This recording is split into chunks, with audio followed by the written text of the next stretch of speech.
Hi, and welcome to Choose Your Issues, the now I would say we're in beta podcast of the Objectivism Program here in the Salem Center.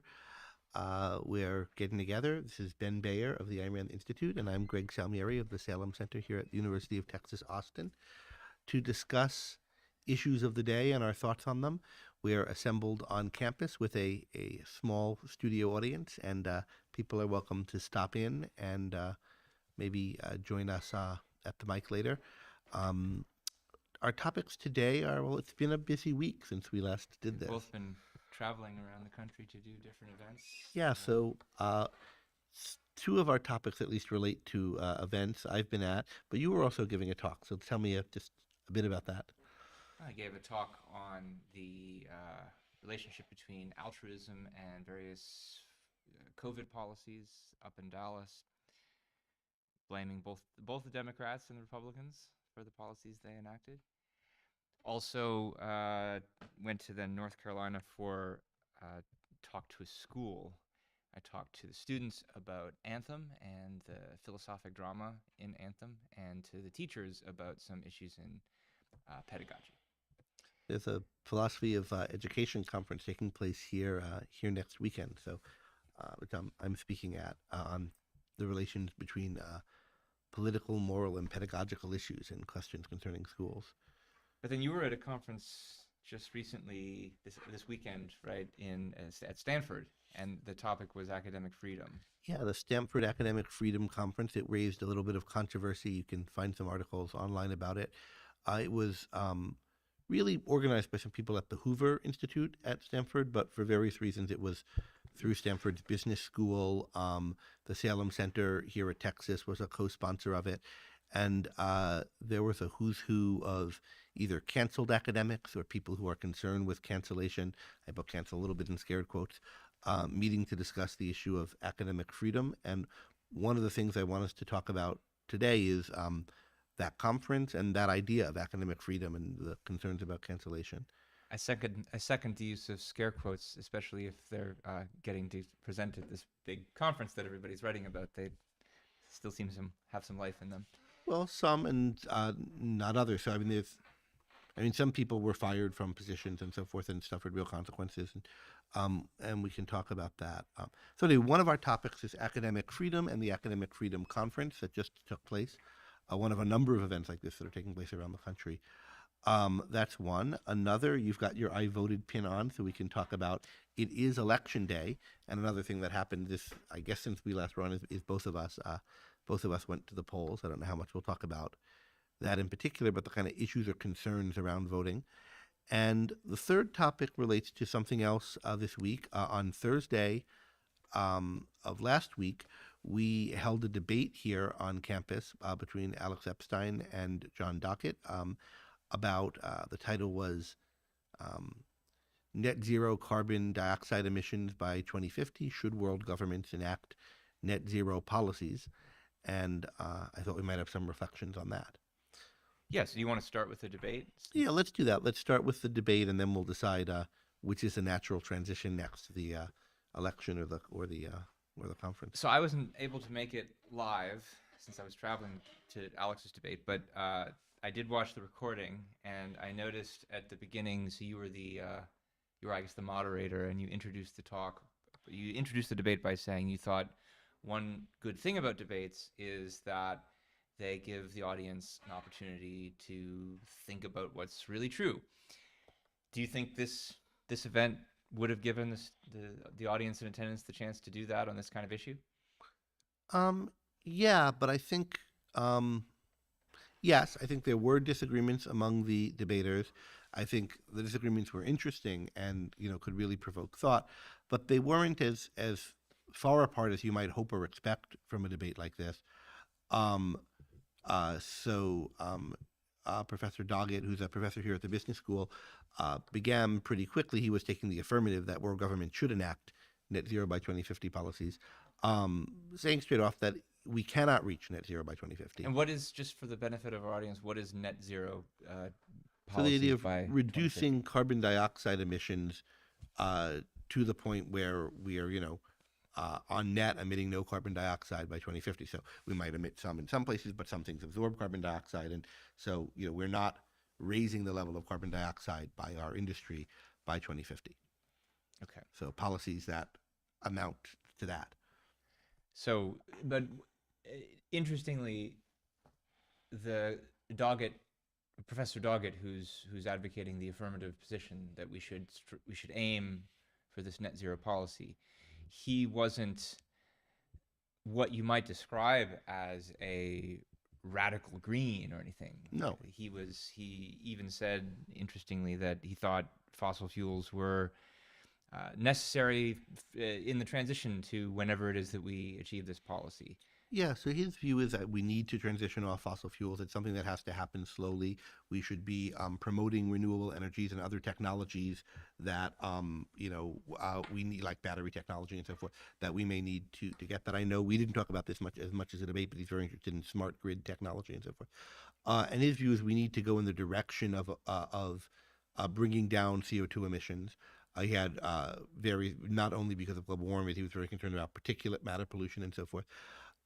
And was concerned about America winning the race for the energy of the future with China and other countries. Up a lot as the big competitor that he's worried about. Mostly him bringing it up and not Alex.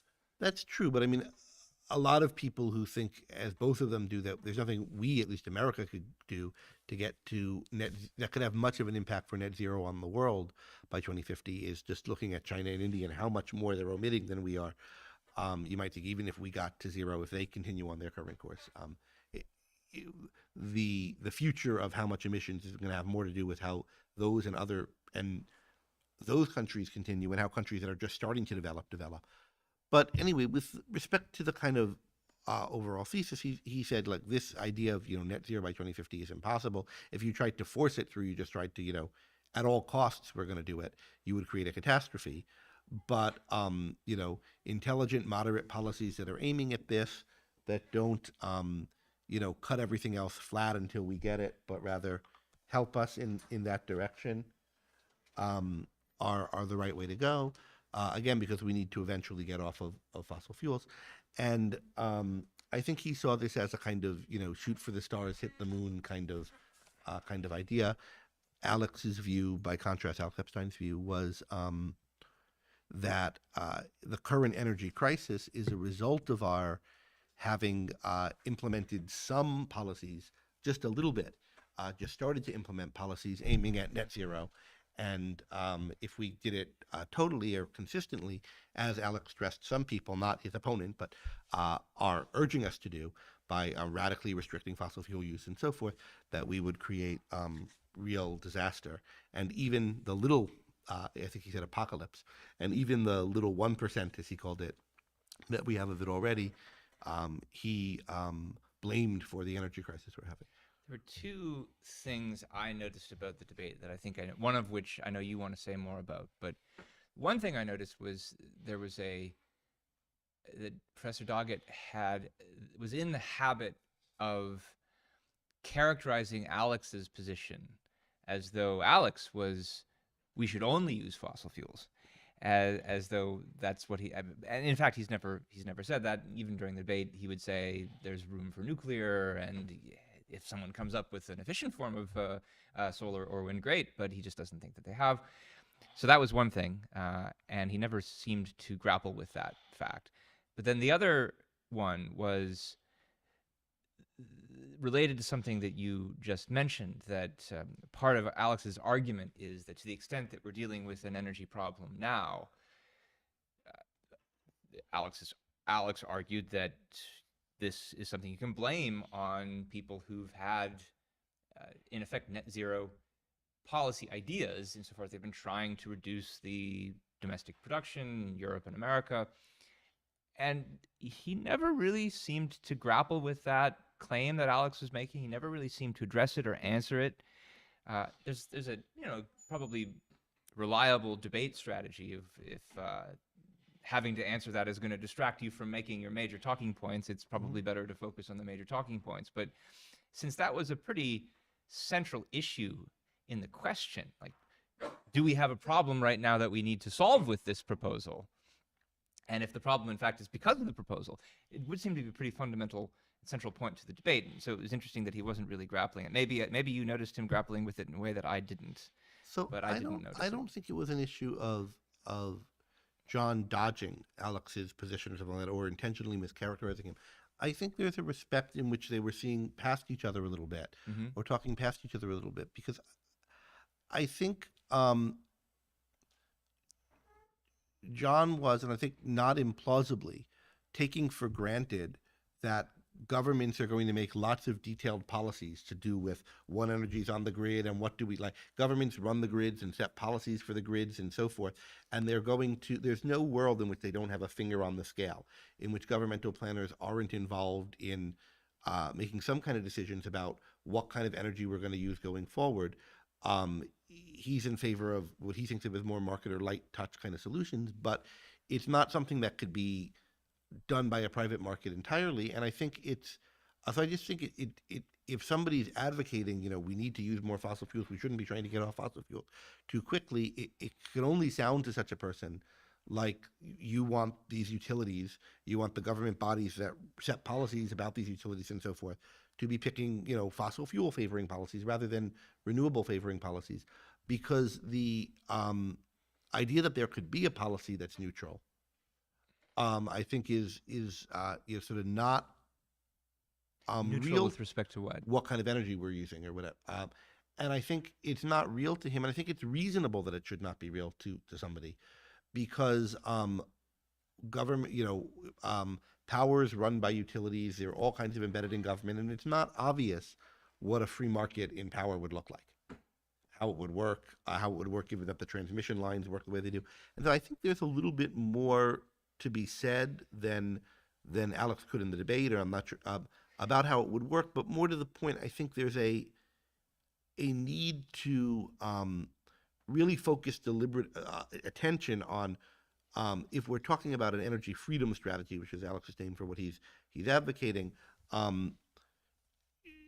just how different that is in how many ways from how everybody assumes, whatever their views about what fuels we should be using, energy policy works, and then to kind of just break out a little bit out of those ways of thinking. But even if we grant the point that you just made, that it's not clear what a energy freedom policy really looks like, it's not clear what it would look like for the market to determine which mix of energy sources we're going to rely on, it would still, it seems like you can bracket that Mhm. from the main issue that we were just discussing, which is why does he not want to grapple with the view that, with the claim that the government, the present government policy about the mix of fuels that we have has been encouraged by this environmentalist attitude? I think there are two. So I think the thing I was talking about is why I don't think it's is what I think's behind his characterizing Alex as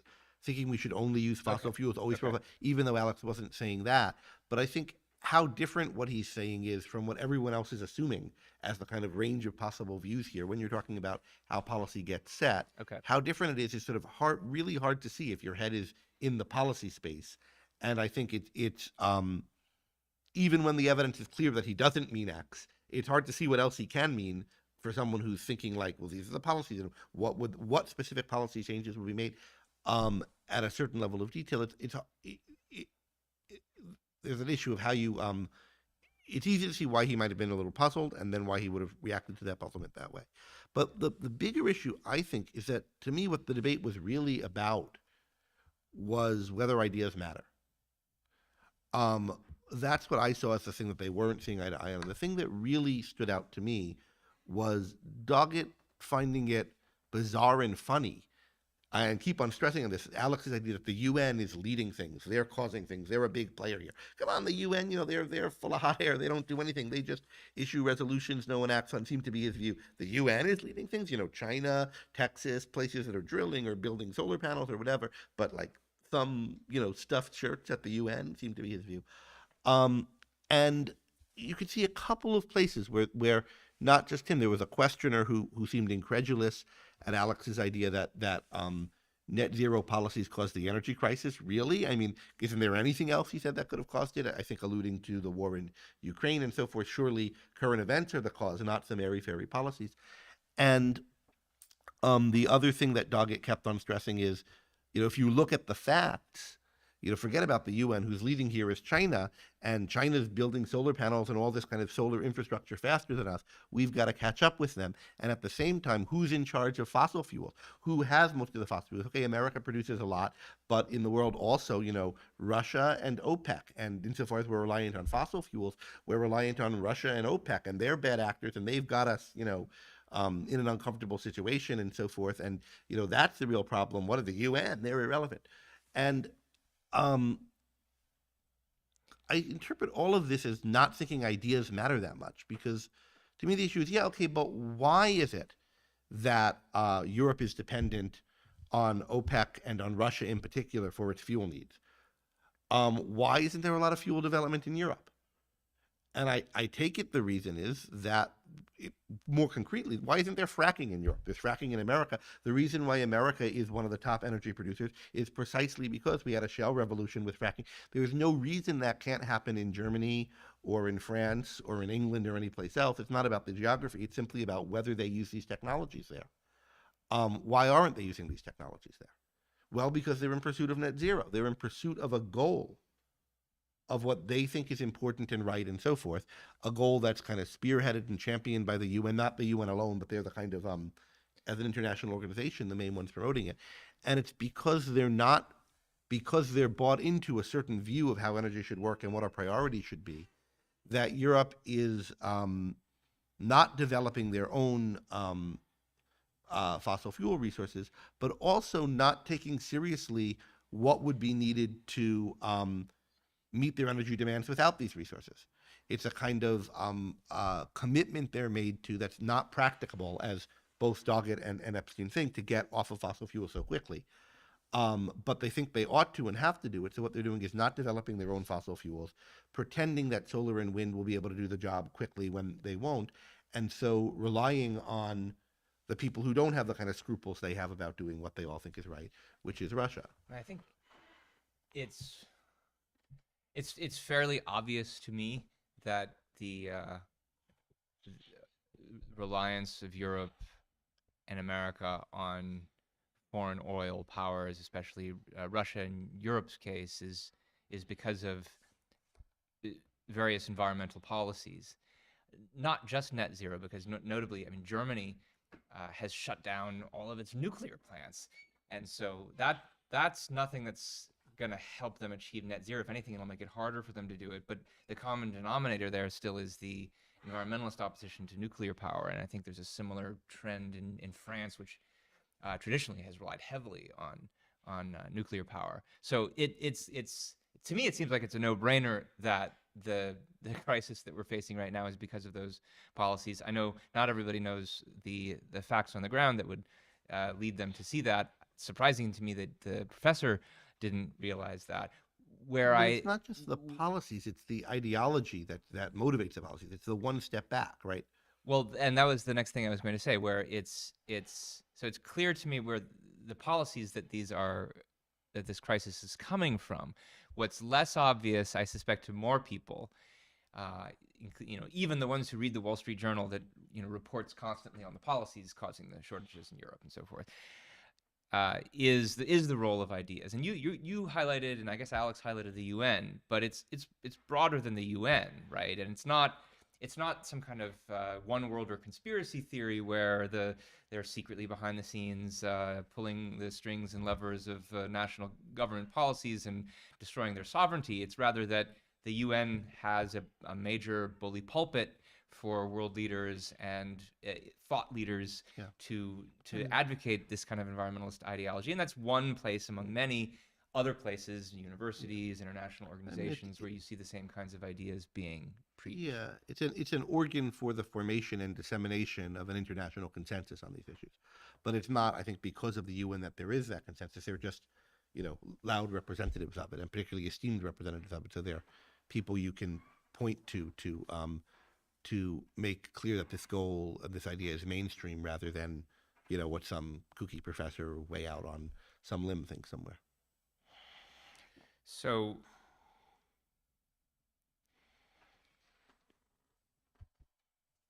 given the fact that the it seems like a major question here is the efficacy of these ideas about what's moral, what's proper government policy, what's the proper industrial policy. What do we think of that idea coming from the UN, among many other intellectual sources? The idea that there's something morally corrupt about the use of the fossil fuels that help us save money, help us get things done, but still come at the expense of some kind of quote unquote environmental values. Well, for that, I'd rather than us comment on it, leave it, direct people to the debate from last week to see what the two sides said, and to Bjorn Longberg's talk here a few weeks ago. There's a lot of scientific questions in here, along with the philosophical ones. I think, and I would only want to speak to the philosophical ones myself. I think that the philosophical issue, which Alex raises often, this is Alex Epstein again, in connection with a lot of particular points he makes about the state of the technology, is what is the standard by which we're evaluating these technologies on? And in particular, are we evaluating them on the standard of whether all things considered, they're good or bad for human beings? Or are we having some other standard that seeps in besides that? And when we're thinking about whether they're good or bad for human beings, all things considered, do we have a kind of magical fantasy view of the environment whereby it's some nurturing mother that's there for us and safe and securing us and coddling us until we maybe do something to mess it up? And our role in the world is as potential despoilers of this Eden that we're given. Or do we rather have a view that recognizes the fundamental facts of human nature and our place in the universe, which is that the environment is not naturally hospitable to us? We have to eke our way out in it. We have to alter it, adapt it, change it, make it safe for ourselves by the use of our minds and our technology. And we've always been adapting to a dangerous environment and adapting a dangerous environment to make us safe. That's true with the environment as it existed before we emitted a lot of fuels and altered the trajectory of the climate, and it's true in the climate that's altered. Either way, there's a dangerous environment that we have the potential to master. And the question is, what are we doing to master it? What are we doing to make it safe for us? And in the context of all of that knowledge, how do we understand the roles of the fuel sources we're using and the alternative fuel sources that we could come to use in the near future and the distant future? I think related to that is another purely philosophical point, that when we have this discussion, we need to be very clear on the meaning of the concepts that we're using and how to define them properly. And this idea of the environment is itself something that gets tossed around a lot without much scrutiny. And if you think about what it means literally, it means our surroundings. It means what there is in our environs. And what is the value of our environment? Well, if it's our surroundings, it's a value in relation to us. And so there's an argument that Alex sometimes makes, which I think is quite good, that if what you're thinking, if you're using this concept of the environment properly, if you're asking yourself, has our environment improved or has it gotten worse because of the use of technology, energy, fossil fuels, what have you, you have to answer that question in relation to, well, our well-being. And if it's true, as I think Alex argues at least that it is, that you see a centuries-long decline in climate-related deaths, even as fossil fuel use has been increasing, that by most measurable standards, it seems like our environment, the setting, the conditions in which that are conducive to human flourishing has actually been improving. Now that might be bad luck for the environment of certain kinds of endangered species, but again, that's why you started the conversation by saying if you take as your standard something like human flourishing, then you have to set your other value concepts around that. So there's so much to say about this issue, and we're not experts on it, but I'd like to just leave this topic with a recommendation. So Alex was here in part to promote his new book, Fossil Future. I recommend everyone interested in this topic, everyone interested in the environment and energy policy, looking at that book. And I recommend reading it in a certain way. Don't just read it and let him convince you. And don't just read it and try to shoot him down either. Read it and then try to see what people say back. Read it and look up the reviews. He's saying something that's really, really against the consensus. At one level, he's actually not so far away from the consensus, I think, on the actual science. And he cites and gets most of his data from the IPCC report and standard places. But he's really way outside of the consensus, saying something that's supposed to be dangerous, awful, wicked, about how we should understand this and its implications for our lives. And there are people writing reviews of this book. There are people writing responses to this book. What is he saying? What do they have to say back to him? The way to use the knowledge system is, we have a consensus view that we're all taught. It's informing the media that we listen to and so forth. And you sometimes have challengers to it. And here I think we have a thoughtful, well-researched, very bold challenge made to the system. Take a look at it, and importantly, take a look at the responses to it. And see, what are his central arguments? Are they addressing them? What faults are they finding in him? Are the faults real or not, major or minor? And I think the advice I gave at the beginning of the debate is to use the debate to help you think through the issue. Don't root for one guy or against the other or cheer what you think. See, what is being raised here? What new ideas am I hearing? And I don't just take them as true because I heard them from someone I like, or dismiss them because I heard them from someone I don't like. What are the ideas and what response is there to them? And if you can get the best, harshest critics in the room, it kind of saves you some time because you can see them coming right back at each other and see what they say. We didn't have the harshest, most diametrically opposed critics in the room that night. We had a critic, and we see some back and forth. But in the newspaper reviews, you'll get to see what some of the criticisms are. And one of the issues is, do they bother to review it? It's a best-selling book on this topic. Seems like it's pretty important. Seems like it should be easy to knock down. The biggest criticisms that I heard that were publicized were that Alex wrote some articles back when he was a Duke student, saying some allegedly insensitive things about the issue of race, but nobody wanted to focus on the actual substance of the.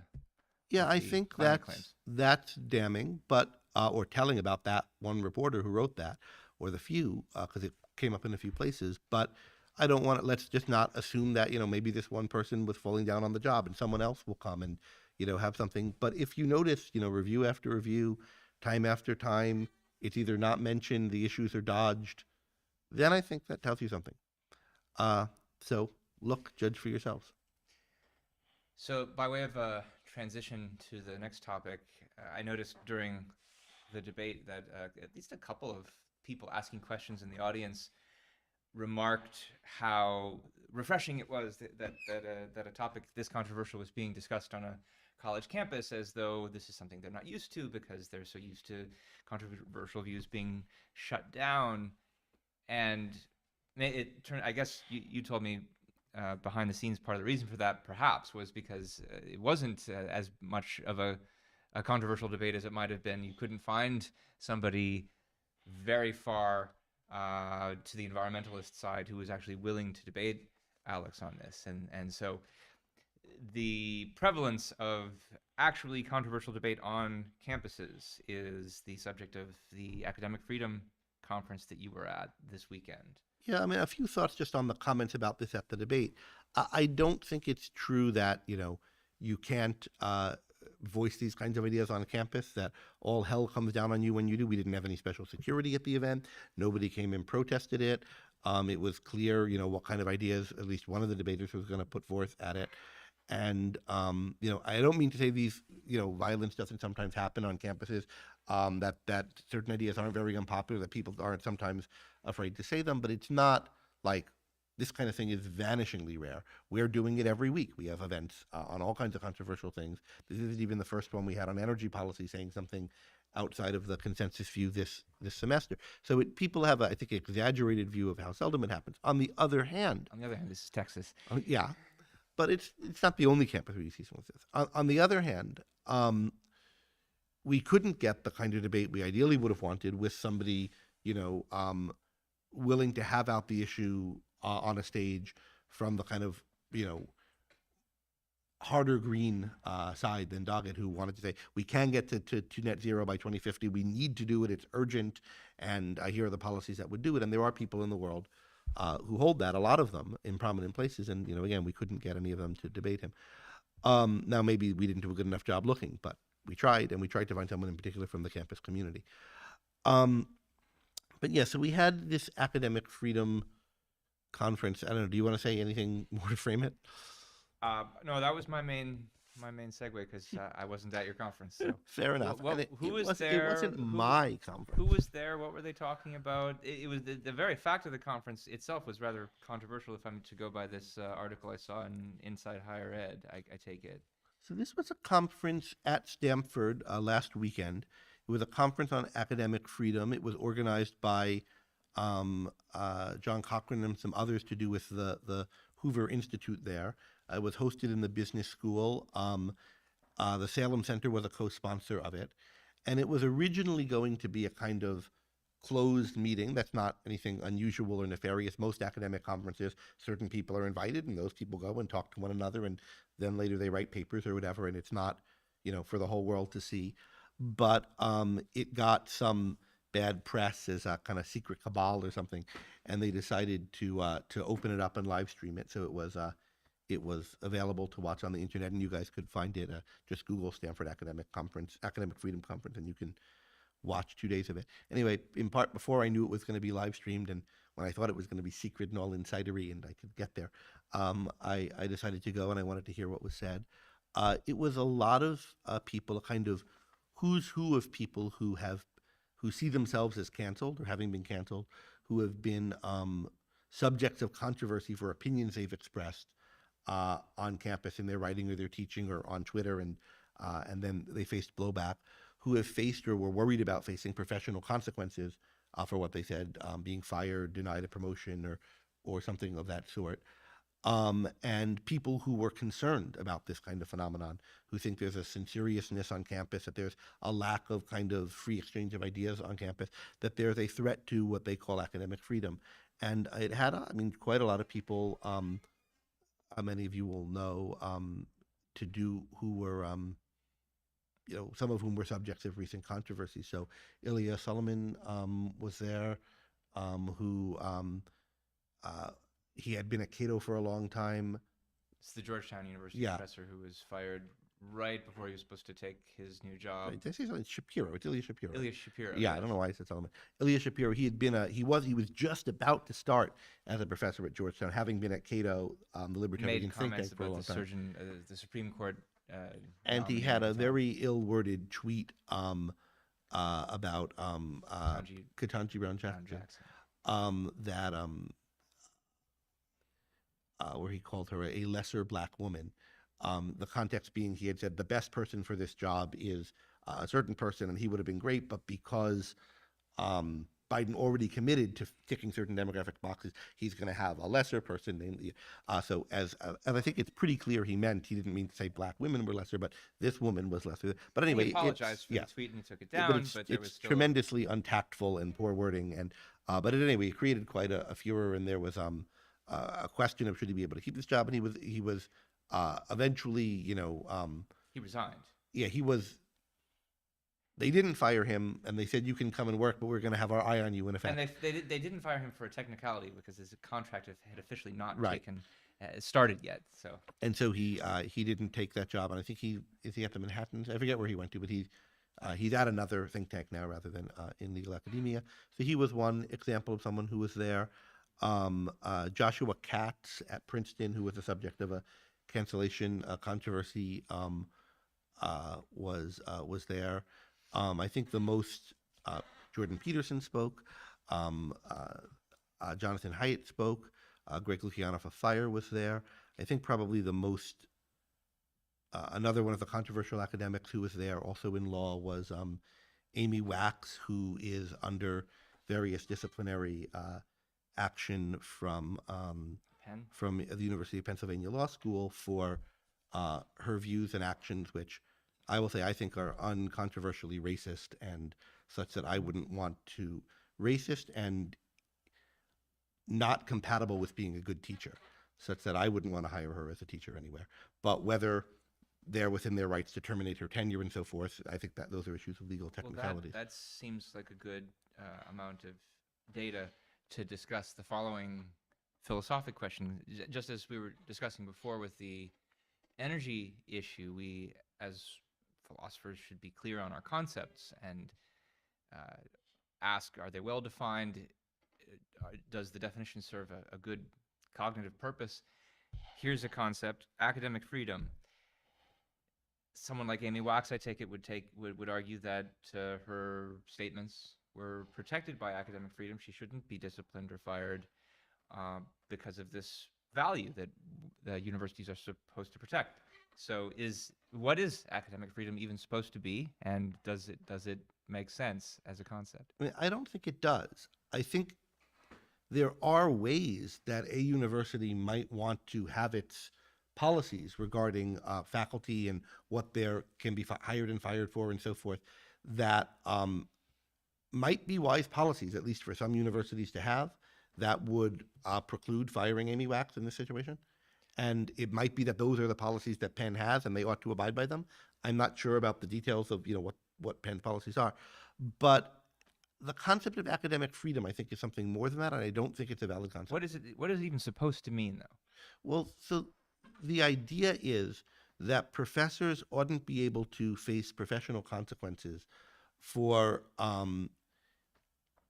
negative consequences for the content of their ideas expressed in their research or their teaching, but certainly their research, and expressed extramurally, like on Twitter or in a speech that's neither part of their research or teaching. And the idea has been held for quite some time that this is a sacred and important value of higher education because we need the free and fearless exchange of ideas on campuses and so forth. Professors are the people who are fighting for new knowledge. Often that involves, trying out very uncontroversial opinions, and you will have a blinkered conformist attitude if people aren't allowed to voice without fear of reprisal what they really think, and including things they really think that go against the mainstream in their milieu, and that this is really important and a crucial value. And to a certain extent, I think all of that's true. That is, and I gave a talk on this called The Right to Free Speech and the Value of Thinking Freely here a few years ago. Having a work environment where you're able to express ideas that strongly disagree with the people around you, you're comfortable doing that, but there's a lot good about that in fostering the pursuit of truth, in creating the kind of engagements that are necessary to learn and teach people, to discover new ideas, to explore ideas. And you want to be really careful on things that kind of constrain the bands in which people can speak. And yet, it sounds like you're saying that whatever there is to that value, you don't think that it covers the actions of someone like Amy Wax. But I would think she would say, no, the need for an open exchange and debate is the very reason that I should be able to spout these racially controversial remarks. So what's the difference? Why is this concept treating things differently? The idea of academic freedom treats it like something akin to a right, like free speech. And I don't think it is that type of a thing. And I think that way of thinking of it is something like a right. There's a type of institution, a university, and for a university to function, it has to afford as an absolute its employees or its faculty this right. And this has to be protected for the faculty in speaking, and it's a kind of moral absolute. And this is what I think people think about this. I think comes from a misunderstanding of freedom in general and a tearing apart of economic from intellectual freedom in a way that's untenable and destroys both. So what struck me at this conference in particular was something that a faculty member from the University of Chicago said, quoting previous faculty members of the University of Chicago about what the university is for and what it isn't for. And here's what the university is for. The university is an institution where people go to exchange and develop ideas and develop knowledge and pass it down to other people and so forth. And it's all about the development and preservation of knowledge. That's its only purpose. And students aren't customers, and it's not answerable to anybody else. And it's just about this, and it has to have these principles to live by. And particularly with the idea the students aren't the customers and the government's not the customer. Okay, so how does it have money to do this? There's this kind of idea that professors need this tremendous scope to be able to say what they want to say and to be able to explore unpopular ideas and so forth. The kind of work they want to do requires this latitude to explore and express unpopular opinions. Therefore, they're owed a kind of cushy perch from which to do it, without any financial repercussions.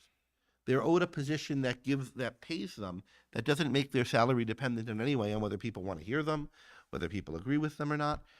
Free speech is a right. The right to free speech means people can't kill you, can't lock you up, can't shoot you, can't fine you for saying things. But it doesn't mean they have to hire you, and they have to keep paying you. Now, for certain kinds of institutions, you might think, yeah, we want to have very diverse ranges of opinions here.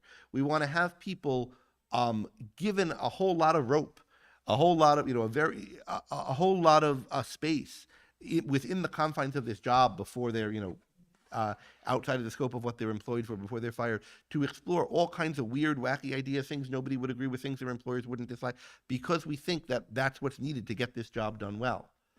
But you can't turn that into like there's an absolute right to say anything regardless of what and to still get paid unless that's what's contracted for.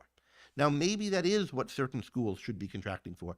Maybe it's what certain schools have contracted for, given their mission, whatever else.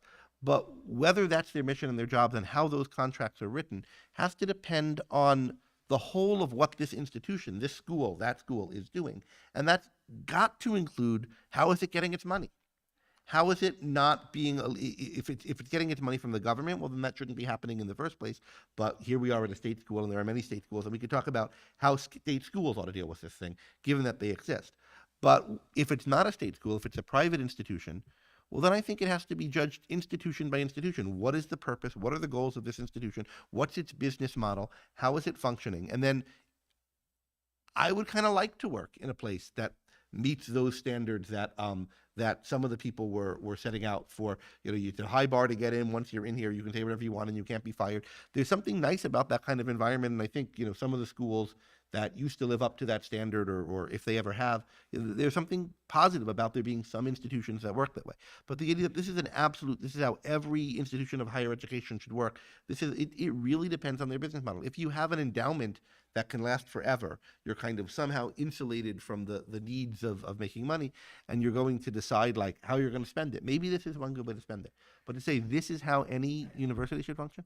And then if you look at the history of academic freedom as a concept, particularly in Stanford, you get to see how this thing started out. So the American Association of University Professors, which pushes for these high standards of academic freedom, came together in part and started pushing this when Jane Stanford wanted to fire someone from Stanford. Jane Stanford, the wife of the I forget his name, but the Stanford who made all the money, most of the money, and they together sort of founded this school. But she ended up being the main. He died, and she was the main board member. And someone had written a book complaining about rich capitalists and Chinese people and the inferior races and the people who are bringing them in and whatever, and how they're all gonna basically very similar ideas, I should say, to Amy Wax's. And how they're going to be the death of the country, and she wanted to get rid of him. And his ideas were not unpopular on campus at the time, and a lot of professors rallied to the defense of this guy, and Ross was his name, and there was a union formed in people, pushing for these kinds of academic freedom standards that you have at Chicago. And I think that's plausible as you have a union that's bargaining for a certain kind of thing for its employees in a certain kind of business, and if what the university had going for it that made it economically valuable is this staff of intellectuals, and they only wanted to work for it under these conditions, and they strike a deal, then I think that's good, and that's fine. But the standards are going to have to be different at different schools, and it's going to have to take into account what the economic model at the schools is. I want to come back to the question about the state schools later, but before we do that, I wonder what you think of the following comment, which is it's often struck me as intriguing that the way that modern academics, modern professors think about their role is in this detached from economic reality model, where in effect we professors have this sacred duty to pursue truth for its own sake, to pursue whatever strange topic we think is important to pursue, tuition and taxes, and be damned. It's strange that they hold that view when anytime you have a professor who ends up teaching, let's say, the Aristotle's Politics, where Aristotle says there are different classes of people. There are the philosopher types on top who exist to contemplate, and then there are beneath them certain natural slaves who have to serve. Their reason is only good as a means to the end of the philosophers, who's there to be an end, to use reason as an end in itself. It's the same damn idea. Even though they would disparage the slavery component, they still think that society beneath them owes them a living to research for its own sake. And how do they square those two reactions? And this is really, I think, the fallacy in the concept of academic freedom. I think it is elitist, and I think it's an elitist, entitled concept of intellectuals who expect to be supported by their society, regardless of whether anyone in their society values what they're doing. And they think they should value them for being intellectuals, regardless of what they're coming up with and how it relates, and whether they can sell it to anyone. And I think that is a kind of entitled, false, and mind-body dichotomy, bad kind of mindset. Do you think they really believe it, or is it just a rationalization that they use to justify their hobby horse? I think it's just sort of assumed as the background culture of academia. And I think a lot of what we're seeing in the concern, the way it's being held by conservative, libertarian, right-of-center academics who feel like they're canceled or are worried about being canceled, the way it's held in terms of a violation of academic freedom, that conceptualization of what's happening, it amounts to the kind of out-group within a class that's entitled. You have a class of people, the professoriate. You want to be entitled too. That is entitled, and the subclass of them that's kind of looked askance upon by the others are fighting to preserve that entitlement that no one should have by matter of right. Yeah. That said, I do think some universities ought to have the kind of policies, if they can afford it, and that's consistent with their mission statement, that like the Chicago statement wants, that this conference was advocating for.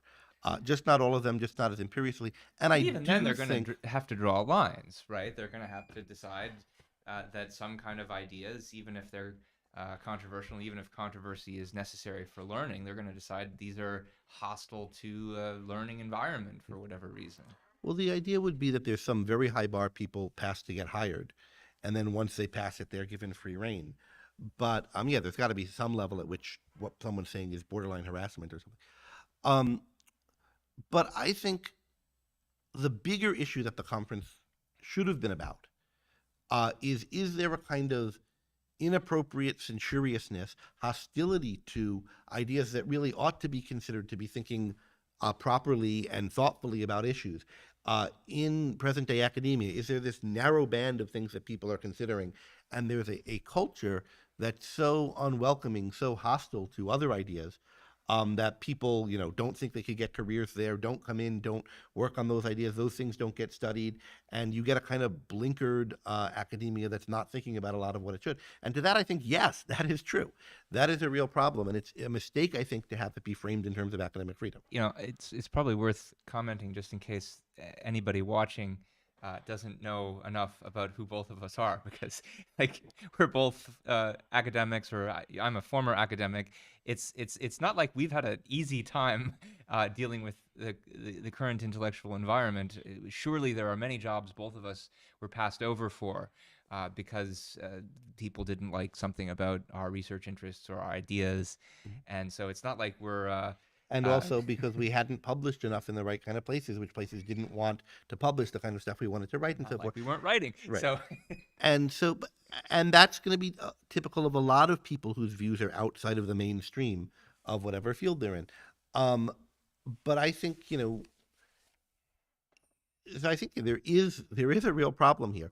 But I think a lot of that problem has to do with the very fact of academia being so insulated from markets, creating a kind of class that's able to have a lot of its work be busy work that one another reviews, that doesn't pertain to other people's lives in ways that they can think it does. A lot of its money coming from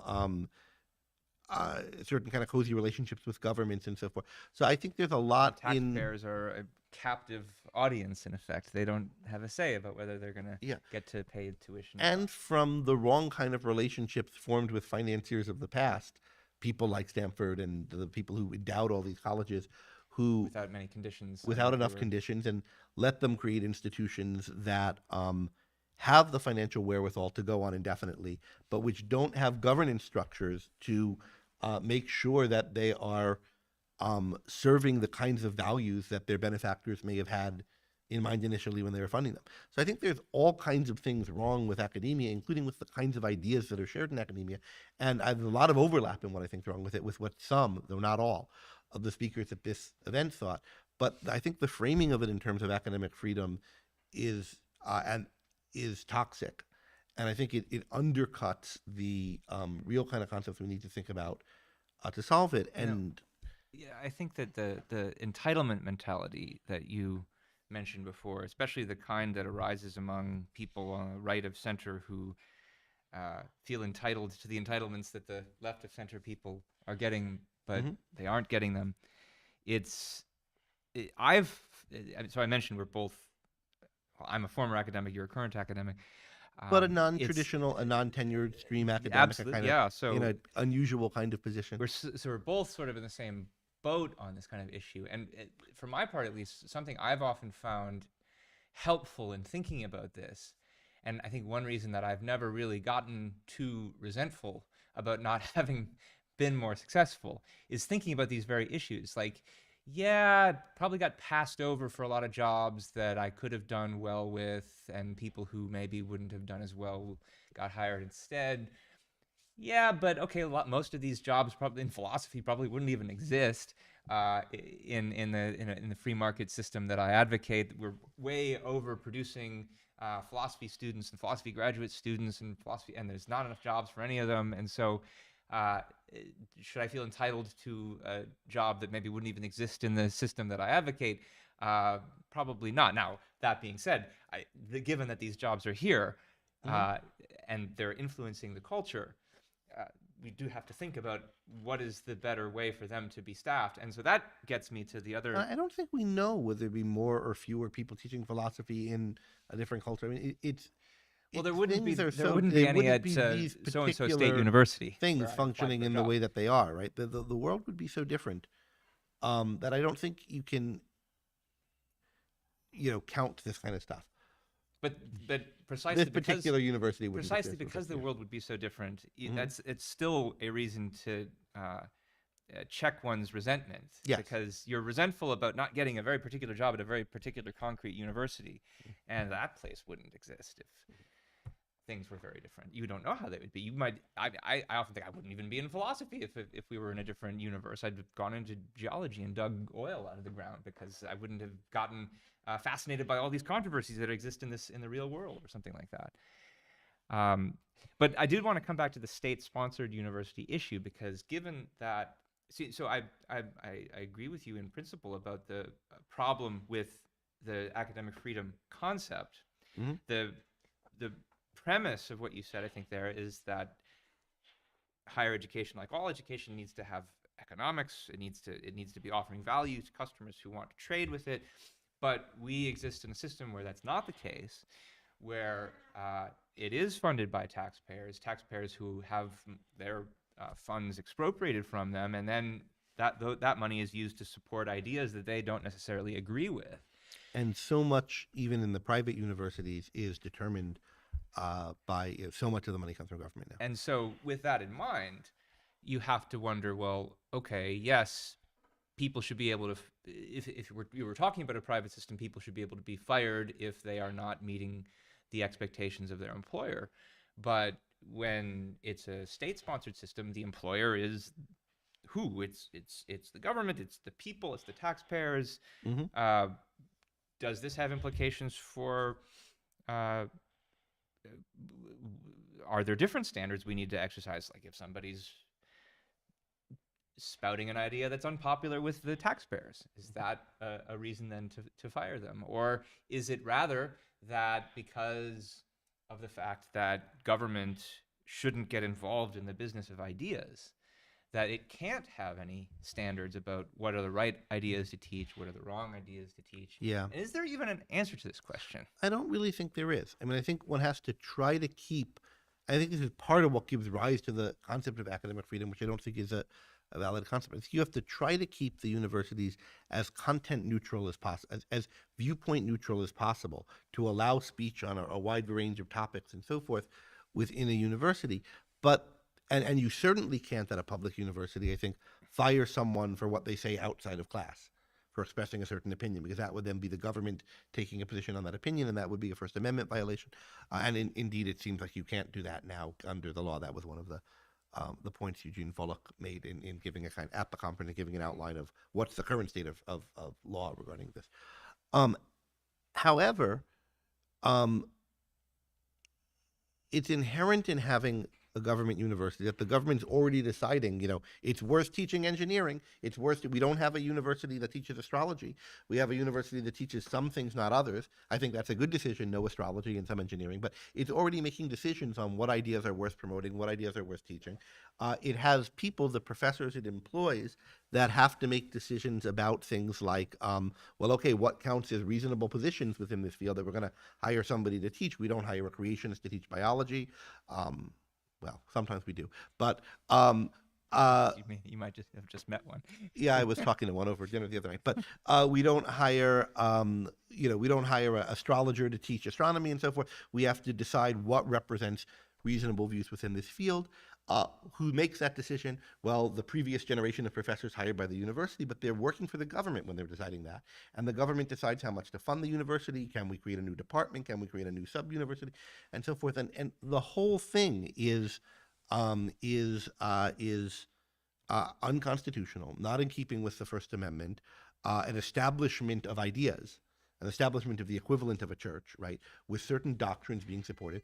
And the question that you then have when you're in this situation is, should the legislature exert itself more and push back against what the existing faculty want to do by passing laws saying, well, you can't teach this or you should teach that, or let's fund the new department within the university to push back against the other departments, or defund this or fund that, right? Should the legislature do that? Or should the university professors stand strong against against the legislature wanting to do that and fight to maintain their freedom? And I don't think there's a right answer within that battle. There's no one has a right to do anything here. You can judge controversy by controversy which you think will be a better outcome, but no one's on the side of the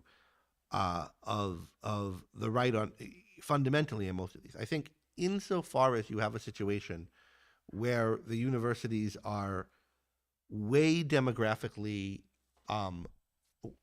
the ideas represented by the universities are way skewed from what the general public thinks in ways that are kind of demonstrable and representative, and most of the country feels ill-served and discriminated against by the universities and so forth.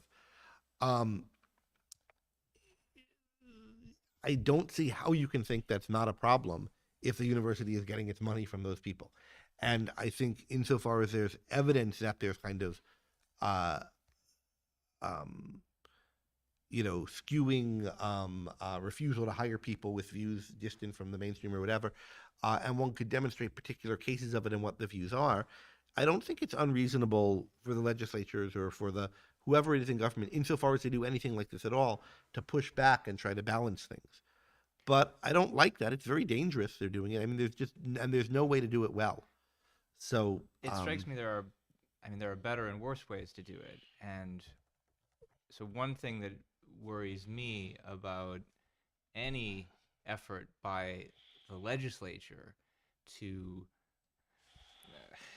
pass laws about what can and can't be taught, or who about who can and cannot be hired, is it's a much more direct form of government's exercising its discretion about ideas. mm-hmm. I wonder if it's a better thing for the courts to decide, where like the courts simply have to rule that curriculum has to be neutral in some sense, and then administrators have to use their best judgment as to what's going to meet the ruling of the court, as opposed to legislature voting on you have to teach this thing, you can't teach this other thing. I mean, especially when they vote you can't teach this thing. That's what I find most dangerous. And they've been doing that a bit in our fair state of Texas lately. I agree with that on the resolutions against CRT and so forth. I think the things I think there's more scope for is, well, for example, an appropriation was funded to create what became the Civitas Institute here, with which, incidentally, we, the Salem Center, are co-sponsoring an event later this month, which is a kind of unit within the university that's meant to provide some ideological balance. The Salem Center itself is a unit like that, but not funded by donors rather than with a state appropriation. There is, creating new departments, new schools within the university and so forth to answer needs. I don't love things getting addressed that way, but it's the same kind of action that was involved in forming the university in the first place, and that's involved in continuing to appropriate money for it. And I think those kinds of oversights are just part and parcel of what you have with a university being funded by the government. And you've just got to consider, is this one, insofar as the university is going to continue to exist, is this particular one making it a better or a worse university? And you got to kind of judge as best you can in thinking whether this is a step in the right direction. One thing that was proposed at this conference is, in particular, and I should say, insofar as it's not the government, but that is not the legislature or the courts, but the current members of the departments making these decisions about who to hire and fire. Well, they're kind of entrenched people who were established by previous unjust government. They are themselves the government. It's a fiefdom. Yeah, and so it's not like the legislature is the government, but the current chair of the economics department isn't. Yeah. They're all parts of the government. Some things, though, were suggested that seemed to me like good policies at this event. I don't think they were that is the Academic Freedom Conference. I don't know how big a change they'd make, but I'm supportive of some of the kind of lawsuits FIRE has filed in the past. FIRE, the Foundation for Individual Rights and Expression. It used to be in education, but they changed it. Against schools that had made commitments to maintaining, allowing a wider range of speech than they in fact allow, and then they penalize people for saying things they, quote, shouldn't have.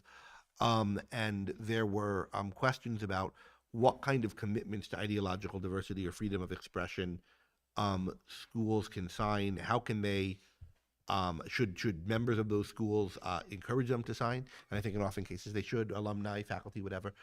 And what kinds of mechanisms they could build into them to make them enforceable. In other words, to expose the school to lawsuits if it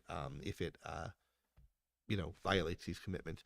And I think the Chicago statement on, I forget what it's called, intellectual diversity, I think is a pretty good statement. I would, if I were running a school, at least a school like the University of Chicago or like Stanford or like Princeton, want it governed by such a statement. And it says things like, offense is not a reason to disinvite somebody. All ideas have to be considerable and expressible on the campus and so forth. It's interesting, even though the concept of academic freedom has all of the problems that we've been talking about, that the ideas that inform it and that give it its power are some of these ideas about the the elite status of the intellectuals, the need to fund them through society, through the state.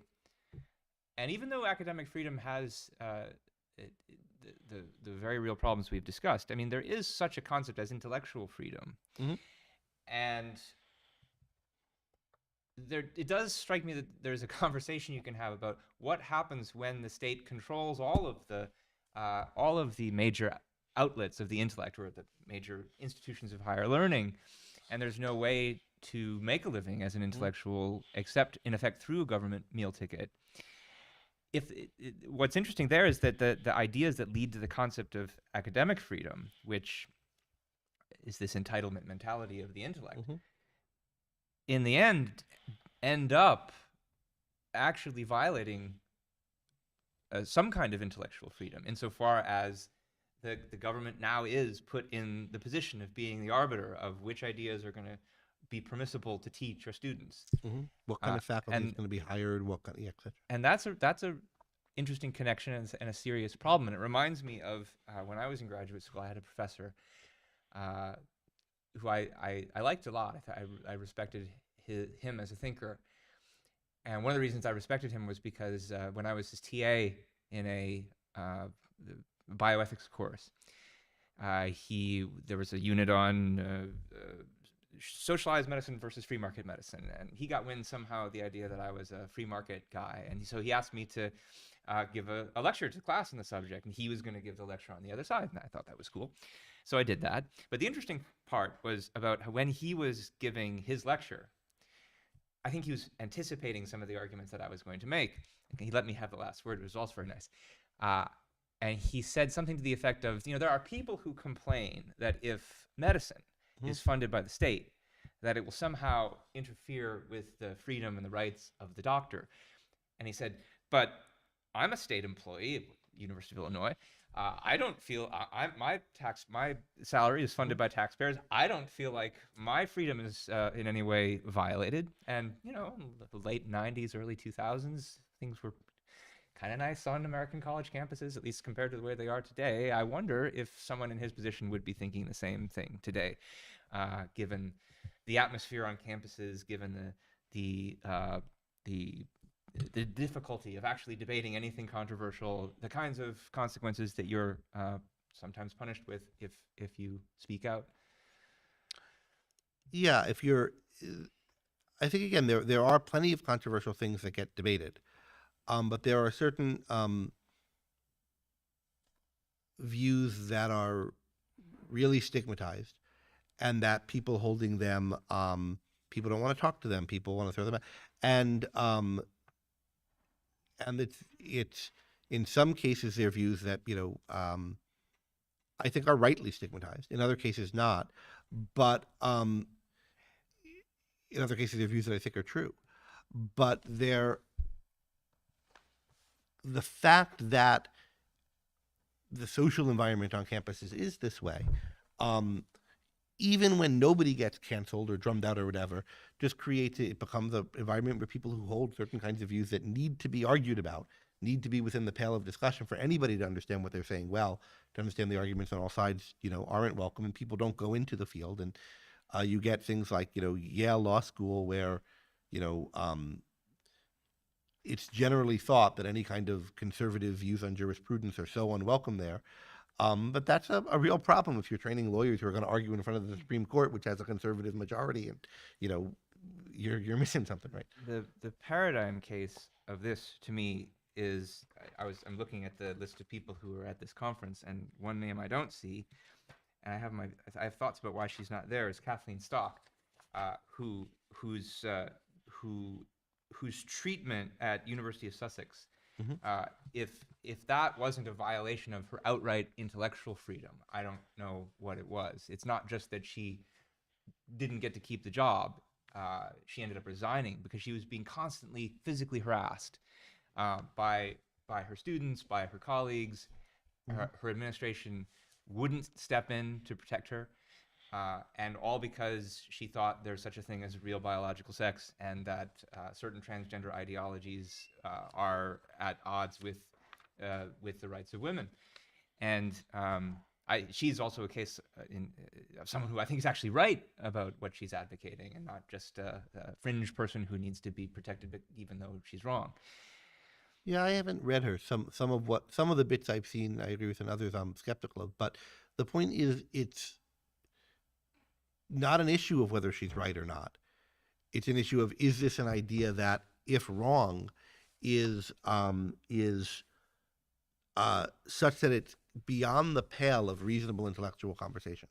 And some people think there is no such pale. And she's not beyond. And I think, though there is, there's got to be things that you think, this is crazy, we don't want to talk about. Well, it's got to be legal to talk about.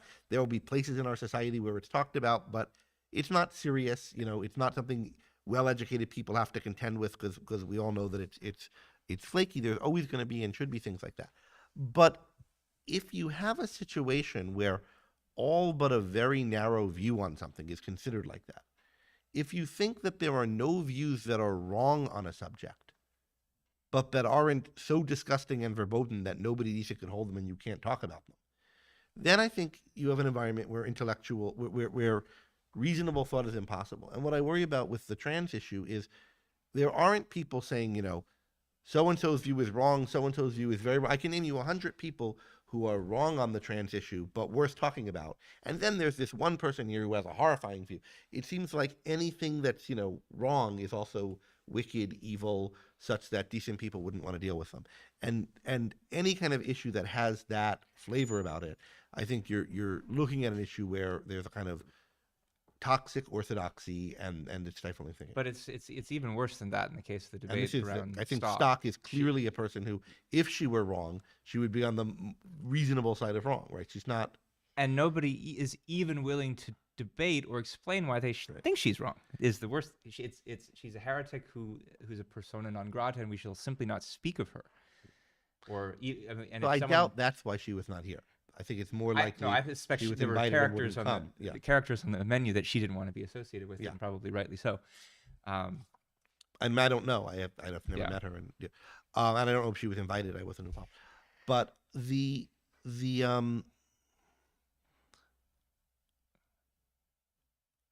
think. But the test is, if you don't know what someone thinks and you see that they're being put into this kind of a box, is the person who wants to say that, can they name you people who are wrong on the issue, but aren't such that they're someone you can't discuss with? Like, I don't think I would want to have a debate or a conversation with Amy Wax, for example. But I can name you a lot of people who I think are wrong on race, wrong even such that I would call them racist, but that I don't think are so wrong as I think she is. And I think are more reasonable to discuss. Charles Murray, for example. There are people like, that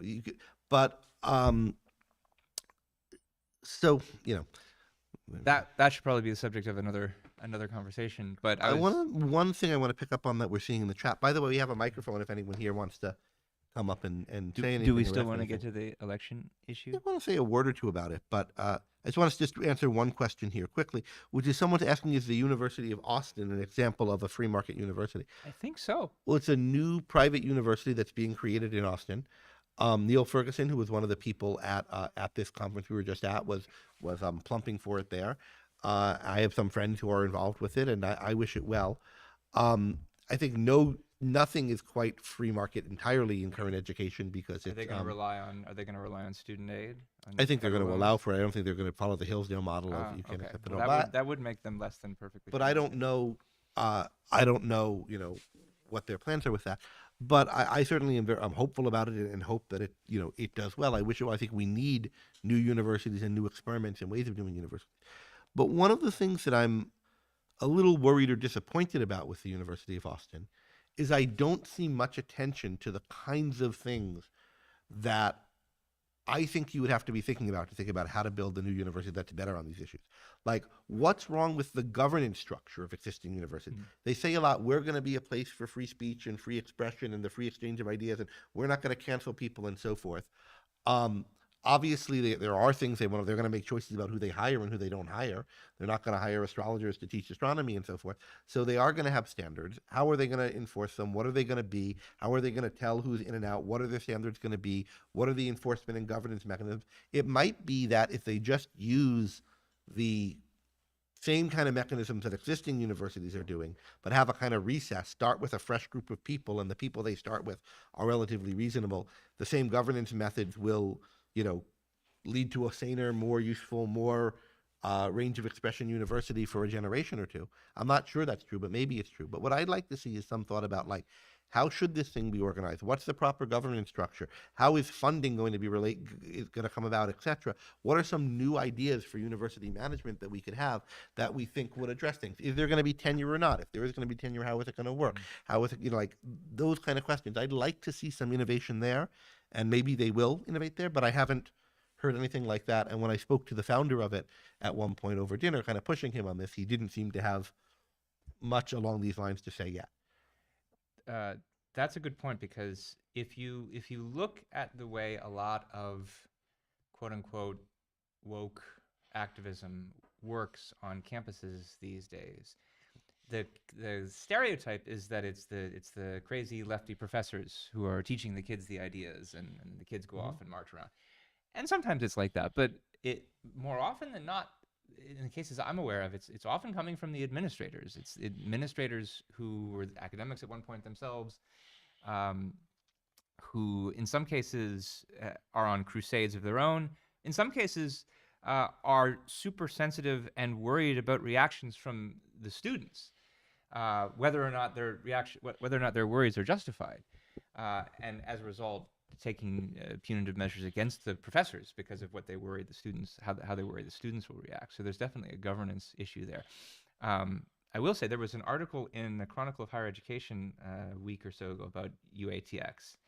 And one of the other concerns that people have had about its project, and something I think you've expressed to me before, is that they seem to be more defined by what they're opposed to than by what the actual positive model of education that they want to adopt. And this article did speak to that, and it looks like there's been some development in their thinking about it. And I'll just quote a paragraph here. Another test will be evolving beyond the anti-woke U caricature.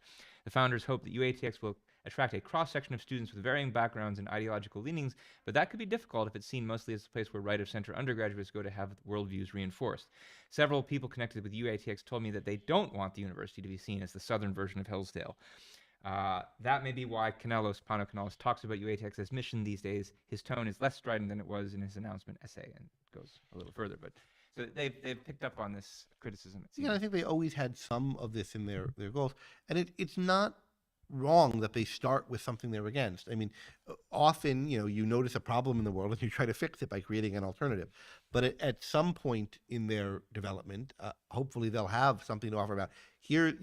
Forget that we're the anti-woke. Like, here's what we are positively. Here's why we think it's going to work better. Here's why we think you'll get a better education here. Here's what, and this is the educational philosophy that's behind it. And, best wishes to them in developing it, and best wishes to all the other, anyone else who's trying to develop something. And, we need more alternatives in this space. I don't mean to be knocking them, but I'm just not, I haven't heard as much from them as I would hope. About you should this. read this new article that just came out. Yeah, send it to me.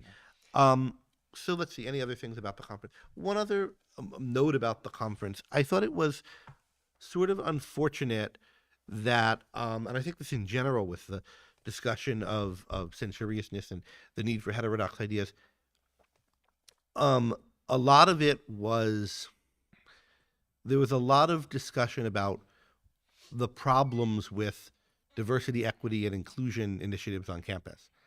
And I think there are several different ways in which those relate to the kind of range of views accepted on campus and the kind of free speech or quote academic freedom issues related. I think they're separate ways in which they're related, and I felt to me were not teased apart enough. One thing that I think a lot of people were alarmed by, and I think should be alarmed by, is the idea of that part of getting jobs is writing diversity, equity, and inclusion statements, and these are considered when people are hired. And there's a very narrow band of views about what counts as diversity, equity, and inclusion, and what's good about them that are considered that are considered acceptable, and so it becomes ideological litmus tests for hiring. And is that a good or bad thing? And the consensus at this group was that it's a bad thing. And what should we do about that? And so that's one issue. In one way, it's related. Um, but there are others, and the other issue is that a lot of the views that people feel constrained to talk about have to do with race, and um, part of that I think is because there's a uh, inappropriate, wrong, and stifling censoriousness about any views other than a certain uh, politically correct one about the causes of the racial strife in the country, the causes of the plight of historically marginalized groups, particularly blacks in America. But I also think a part of the reason why people feel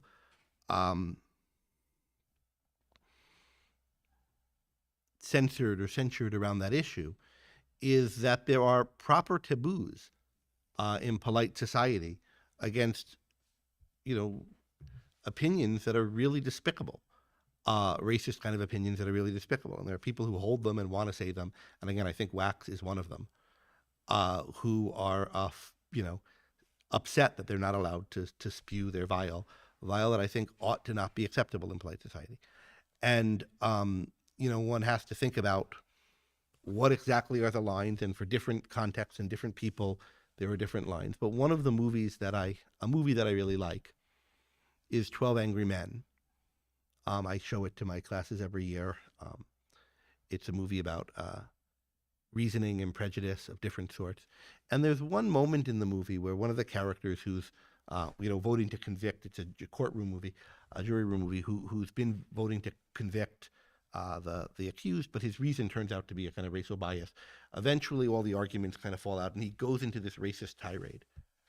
You know what they're like, every one of them, all of them, they're no good, a lot of them, etc. And going on with this kind of, as against Puerto Ricans as it happens, but this kind of screed of racist vitriol. And gradually what happens is all of the characters, people who have different views, some of them want to still convict the kid, some of them don't, different views of states of the evidence, some of them, they gradually all turn around. They're not going to listen to this anymore. They think this is not reasoned discourse. This is beyond the pale. And this is not something we should take seriously. Why are you turning around? And eventually the guy is shut up. And he should be shut up. What he's saying is not rational. It's not something that people need to hear and aren't considering unreasonably. There are views like that. And, you have to be careful about classifying something like that too quickly. But at some point, I think you do have to think, do I know enough about this view to know that this is not honest, that this is not part of a rational conversation, that this adds nothing, that this is noise? And you have to be willing to reconsider it sometimes if you start to see counter evidence against it, and you have to be worried about excluding things too quickly. But part of good cognition is, thinking seriously about what needs to be considered and what doesn't. And I think one of the things that kind of troubled me about this conference, although again, there was a lot in it that I liked, there were some speakers that I thought were really good. I thought Steven Pinker's talk was really good. A few others, Jordan Peterson was there, it was mixed. But I thought the law professors' talks were really good and so forth. I was impressed with a lot of what Katz rather had to say. But there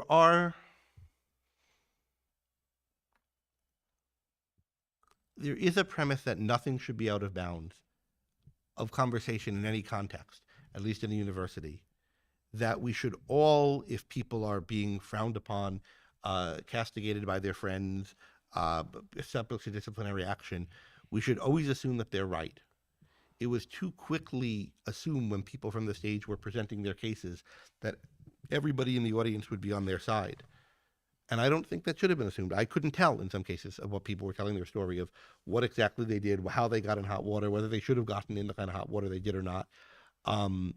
This is the main reason I don't like the conceptualization of cancel culture, because it suggests that anytime someone gets canceled, it's part of this culture of injustice and irrationality. And the fact is that yes, there are lots of cases recently where people who've been chastised, ostracized, deplatformed, fired, or just made fun of are uh, they have been unjust, they have been irrational cases, but there are some cases where someone deserves to lose their job, and they don't belong in polite society, as you say, and to call them to lump them all together under the same heading of cancel culture, that is not a helpful way of thinking, since we're again on the premise of being very clear about our concepts and our thinking. And there may be cases where, because of the rules of the institution and the contract and something, someone deserves to keep their job, but they oughtn't deserve to be praised, sympathized with.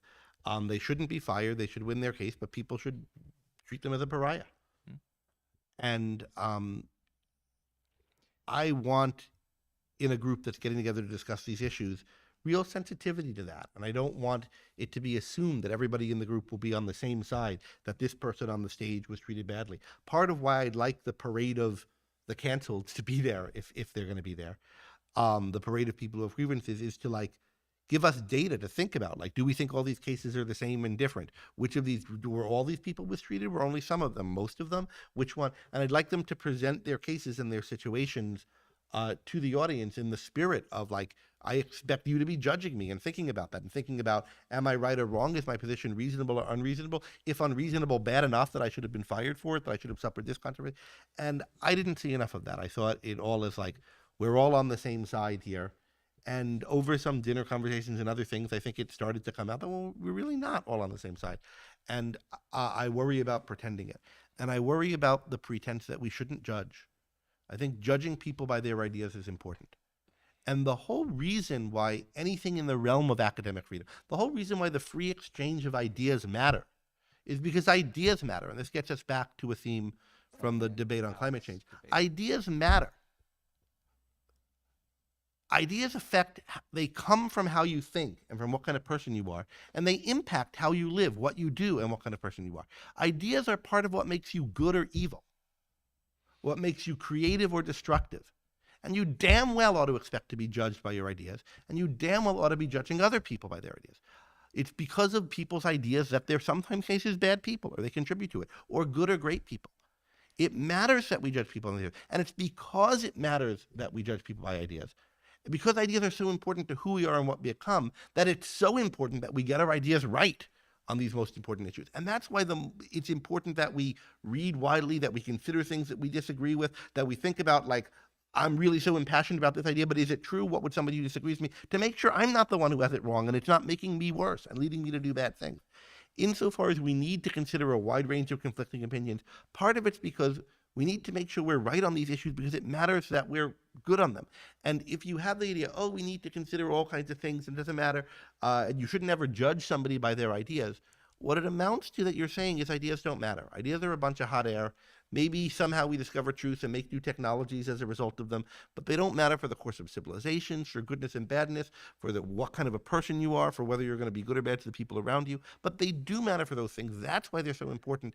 And it's in that context that we need to have the free, vigorous exchange of ideas.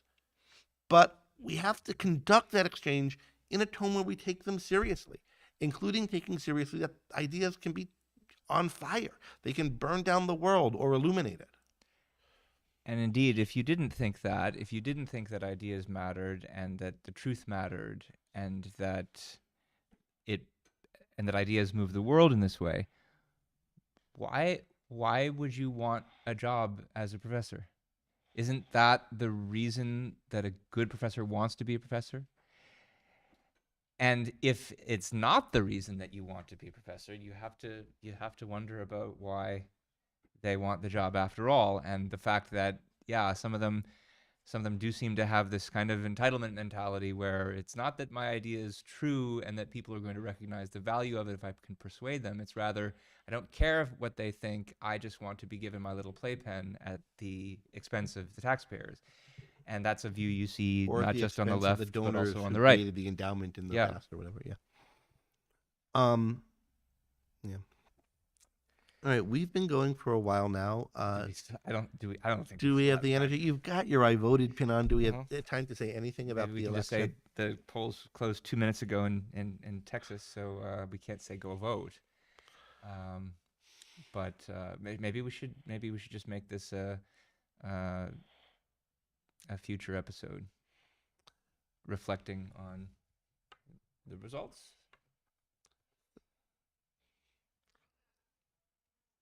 Well, I know that let's, at ARI we're doing an episode on Thursday, looking at the philosophic significance of the results. Ankar Gate and Elon are doing that. okay. Well, let's turn it over to the people here. If anyone present wants to come up to the mic, no one's talked yet, wants to say or ask anything, we'll spend a little bit of time chatting about what people want. That could include the election, or maybe no one wants to talk. Maybe everyone's tired, drained by this intellectual triathlon of the last hour and a half. Yeah, there's a mic over there, if you don't mind going to it. Well, we'll hear you if you go to the mic. We can, when you go to the mic, and then you could say whether you want the camera on you or not. Okay. I mean, the audience will hear you rather than just me. Okay. So my question is on students' role on academic freedom, because I think you talk a lot about the school admin, how they should act, but I think a lot of cases are kind of driven by students, and you also mentioned student as a customer of the whole system, but when you say customer, you also mean that customers' needs can mold the product. And I don't agree that students cannot choose their education, but I also hesitant to say that students can just mold their education however they want to. So is there a standard by which that students can influence school admin's decision? Good question. Yeah, I think that's a really good question. Let me say one thing by way of a reference first. There's an old piece by Ayn Rand, Fairness Doctrine in Education. And in that, she's kind of pushing people to do something similar to what some of the academic freedom, or rather intellectual diversity crowd is now advocating for, to point out that the campus is an intellectual monoculture. She's saying this back in the 70s. All the people at this conference think things were fine in the 70s. Mm-hmm. They've just gotten bad in the last decade or so. But and what you should do, and you could, especially given that the universities are taking state funds, it's a problem if they're propagandizing for one point of view, and we should try to get more intellectual diversity on campus. We should use those kind of arguments, maybe even use them in laws, but certainly maybe in lawsuits. But in particular, she talks to students and says, you should say as a student, like, I want classes that give me more intellectual diversity. If I want to know the other side of these issues, you should, your faculty talks about freedom of ideas and free exchange and et cetera. You should kind of hold them to it and ask for these things. And so, one, I just wanted to acknowledge that piece of Rand. It's worth looking up. It's an interesting article. But two, it has something like, as a student, you can be pushing for a wider range of ideological content than you're getting. If you're not getting much, you could ask the professors for it, ask departments, you never have a course on such and such, I'd love to take one, etc. Things like that happen. I gather they sometimes work. I don't know how often they work in getting new classes. I know some cases where that's happened, but you can certainly get, professors to talk to you and recommend books and have discussions. This brings me to...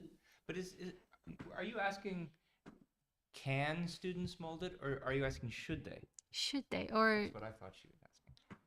How much should they be able to, especially on the academic freedom? So part of the reason I think that's a good question is because obviously students are students, right? They're there to learn. There's a lot they don't know. The professors are the ones who know things. Teachers are the ones who know things. And so you would expect that the student wouldn't know what they need to know or what they need to learn, right? And there's a big element of truth to that. One corrective to it is the fact, their students aren't really the ones who are paying for it at the moment. Usually it's the parents, and the parents know a little bit of something about what the students need to know. And so even if the student isn't the most relevant consumer input, parents certainly are. And parents know something. They've been educated. And yet the way that our system is set up, still cuts the parents out of the loop, especially insofar as the parents are paying taxes and don't get to decide whether or not these state-sponsored universities are going to be teaching things to their kids they wouldn't want them to be taught.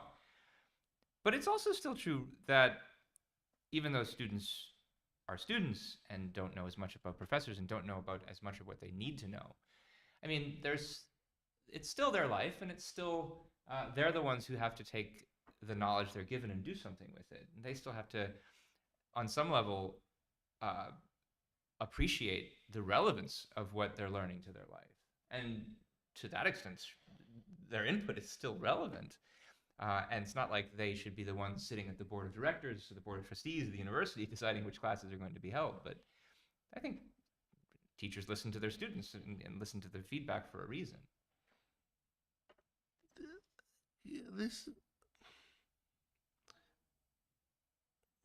It seems like this point is being put way too modestly. Which point? It's still their lives after all, and they've got to. I mean, we're talking about 18-year-olds. We're not talking about 5-year-olds. And we're talking about people who are in some cases going into hundreds of thousands of dollars of debt to get a certain education. If you don't know what you want out of your education, shame on you. What the hell are you doing there? Spending all this money applying to these schools, getting all these people. Now, if you don't know everything about it, okay, but if you're in like, I just go here for people to shape me. I have no thoughts about what it is. Like, you ought to be an active consumer of education. You're not going to get very much out of college if you just go there to be kind of, have it impinge on you and like the water kind of eroding you away into a new shape or something, or like someone building you into something.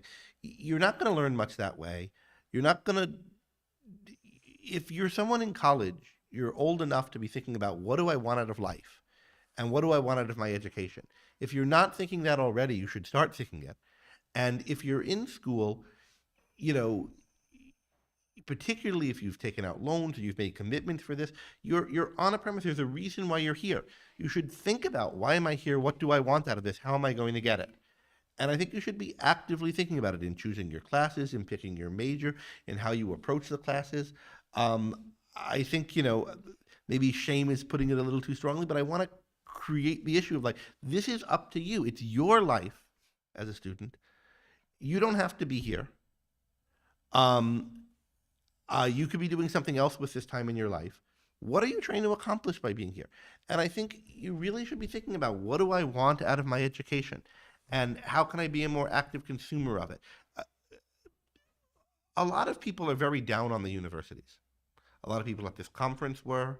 A lot of people all the time that I've been in universities have been. And there's a lot wrong with them and a lot to be down about them for. There's a lot of ways you could imagine they could be that have been better, maybe in some places, and then sometimes they have been better.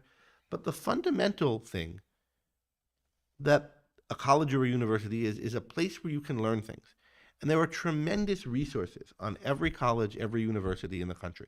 There are these libraries stacked with information. There are people at the place who know a hell of a lot about different things. Lots of different, and as bad as they might be on some issues or as bad as their views are, odds are on any college campus, you could find somebody with lots of information you could benefit from. Whether it's the best place for you to be, the best use of your time, the best use of your money, I don't know, only you can tell that. But you should be trying to think about, what do I want to get out of this? And how can I get it? And how can I take this place and what I'm putting into it, if I put money or whatever, and how can I extract value from it? It's not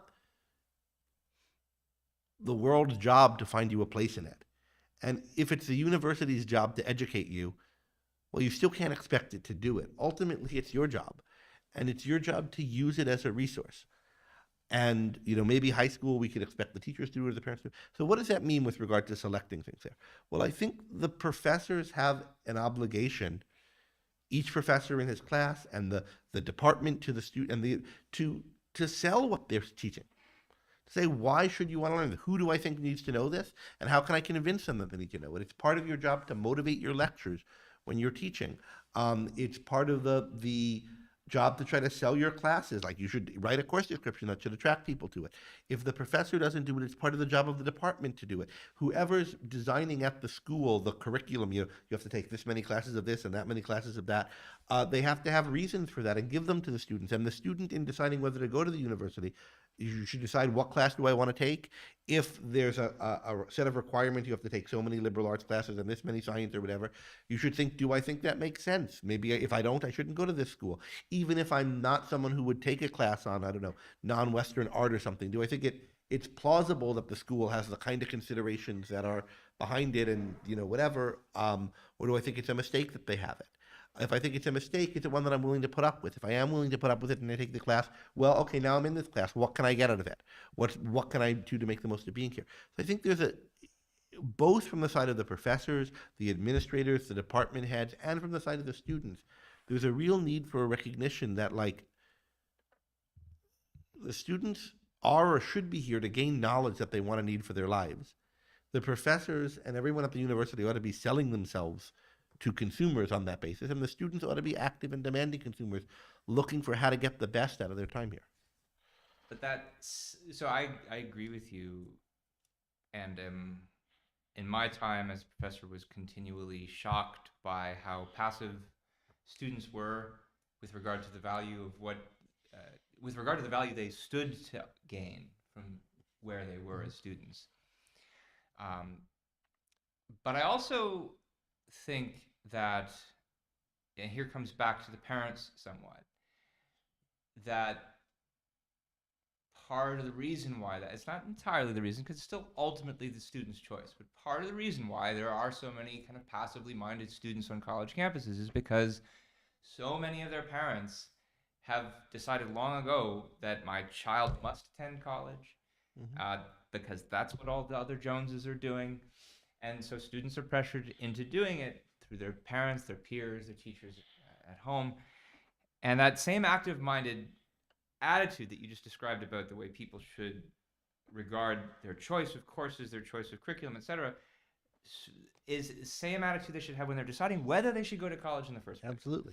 And so few of them do. And so many of them are going just because it is the expected thing to do, when in fact, if they thought more about their interests, they would realize there were plenty of things they could do that would make them happy and prosperous without having to get a college education. And plenty of people have done this. And I think some and more people are starting to, because people have started to realize some of the bankruptcy of what's going on in colleges. And they're starting to think twice about it, but still not nearly enough. And I mean, if you did a survey of how many students here at the University of Texas are here because they really want to live a life of the mind, I don't know how many you'd get. But I think it's important to push people to that question. Why are you here? Yeah. You don't have to be here. And if you are here, there are lots of reasons you could be. Which one? And here's a fine reason. I don't know what I want to do yet. Yeah. But I think this is a good place to figure it out. And it is. And it can be a really good place to figure it out, but only if that's the mindset you're taking. Yeah. Not if you're like, regents of the University of Texas, write on my soul and make me someone. It's not going to happen, or it's going to happen and you're going to be someone you don't want to be. So I think it's really important to think of students as consumers. And I'm, this is a subject I try to be pushy with people on, because there's a kind of complacency I think people need to be shaken out of about their lives. Particularly people on the chat are talking about how easy it is to be passive in school, and you're making this point, and I think it's true. But one of the ideas that I think people need to hear, that's sometimes uncomfortable, is that one. This is your life. What are you doing with it? Did that answer your question? Yeah, it does. Thank you. All right. We didn't talk about the election. A range of well, suffice it to bad say, choices. suffice to say that a lot of things we talked about tonight about the political structure of higher education, for example, are things that ultimately will be resolved at the ballot box, and that's one of the reasons why it's important to think about the choices you're making as a voter, because they're going to impact not just the policies you're dealing with in the immediate moment, but about the things that children are taught many years down the road, and or fail to learn many years down the road. Well, all right. Then I want to say one more thing, going a little bit further down this line, because that sounds like we're saying this election is going to make a difference in that. Whether Beto O'Rourke or Greg Abbott is governor of Texas, whether the Republicans or the Democrats control the Senate or control the House, is going to make a difference to how people are taught what kind of system we live in and so forth. And I don't think that. I don't think that's necessarily true. And so I want to say a little bit about how electoral politics works. If you're looking back and you're thinking about the bigger picture, you're thinking about where is this country headed, where should it be, and where is it, and what can it be like, and what course is it on now, for the better or worse, you're not thinking on the scale of 1 or 2 elections. You're not thinking on the scale of, if the Democrats win, they can grant me everything I want or destroy everything I want, or likewise for the Republicans. Maybe occasionally there'll be a time like that, but it can't be that every year most elections is like that. And if you're any kind of radical, and if you're at all in sympathy with the kind of ideas that we espouse on this program, you're a kind of radical, then you can't think that either of these parties is right on very much or in the right direction. And you have to understand what kind of a country we live in. We live in a country with a political process, a representative kind of democracy of a type that's going to be dominated by 2 parties. We're going to have an electoral system where the 2 parties are going to go back and forth taking turns in power. If that ever changes, such that there are so many fewer Democrats than Republicans at the national level, or Republicans and Democrats at the national level that only one of the parties can win, suddenly what the parties stand for will change, so that it's again the case that there's a balance. In a given state, in a given district, there can be a lock by the Republicans or the Democrats, but there can't be that on a national level, and there can't be that for all the states, right? We're in a kind of system that runs on there being 2 parties and they go back and forth. If one of them ever had a kind of permanent hold, it immediately wouldn't, because the other party would shift what it meant, or it would be destroyed because it couldn't get voted, and then some of the people who voted for it would form factions with some of the people from the other party, and a new break-off party would happen. That's what's happened in American history repeatedly. So there's going to be a going back and forth. And I think what you notice is that when you see real change in the country, big change or small change, but that's significant, it doesn't come from one party wins and its priorities get through, but rather something comes from the side that you wouldn't expect and changes what both parties are on about. If you thought, like, what's the most important issue to the Democrats or to the Republicans in the 80s, it wouldn't be whether gay people can get married. But 20 or 30 years later, that's the issue on which there was, like, surprising amount of change, or one of them. It wouldn't have been whether marijuana should be legalized. It wouldn't have been the border, although now suddenly that's the big important issue. Even thinking in the 90s or early 2000s, there was consensus on trade, that international trade was good. It wasn't that one of the parties was pushing for it and the other was pushing against it. They were both basically pushing for it. Suddenly it changed and now they're both against it. They were never either of them for immigration. Now, anyway, so like things change. They don't change by one party winning or losing usually. The change is kind of lateral. It comes from the side. The bigger thing that matters, and it's always going to be the case that the parties take turns ruling. They change what they're on about and so forth to preserve that happening, at least at a national level. So what I think is really you have to think about when you think about the state of your country is part of the state of is you have these 2 political parties that are jockeying for power. And they're different from one another. They're kind of within a range. There are a range of people in each of them. Each of the parties can change, as well as one winning or losing. And you have to think about, how is this system functioning? How is it changing? How are good ideas propagating through it and getting passed into law? How are bad ideas propagating through it and getting passed into law as the parties jockey for power? And so what I think about a lot when I vote for candidates, I often think the primaries are more important than the general, but even in the general, I think about the candidates. I know kind of what the Democrats are like. I know that they're going to be in power some of the time. I know there are a lot of bad things about them, and there are a couple of good things about them, which good things about them are just they're opposing some of the worst things about the Republicans. And everything I just said about the Democrats is true of the Republicans. I think what the party is about is essentially a bad thing, as I do of the Democrats. I think there's a lot of bad particular things they want. There are occasional good things they want, which tend to be scaling back some of the bad things the Democrats want to do. But I have a sense of the concrete of this. What is the range? What are the particular things? What does your typical Democrat want? What does your typical Republican want? And a lot of what I think about is, with candidates, who's pushing the envelope? on what issues, and are they pushing the envelope of the status quo, which includes the two parties jockeying back and forth, for the better or for the worse? Is this just a typical Democrat running against a typical Republican? Then probably it doesn't matter too much. Probably whichever party has more power now, we should vote for the opposite one. Or is this a case of someone who's really bringing the Democratic Party in a bold new direction against the same old kind of Republican? Or somebody who's bringing the Republican Party in a new direction against the same old kind of Democrat? And is the direction that they're pushing their party in an improvement, or is it making it worse? And that's how I think about candidates generally. It's how I think about elections. I think about it a lot in the primaries when I vote in them. And I think about it in the general. I really wanted to be able to vote in the primary this time.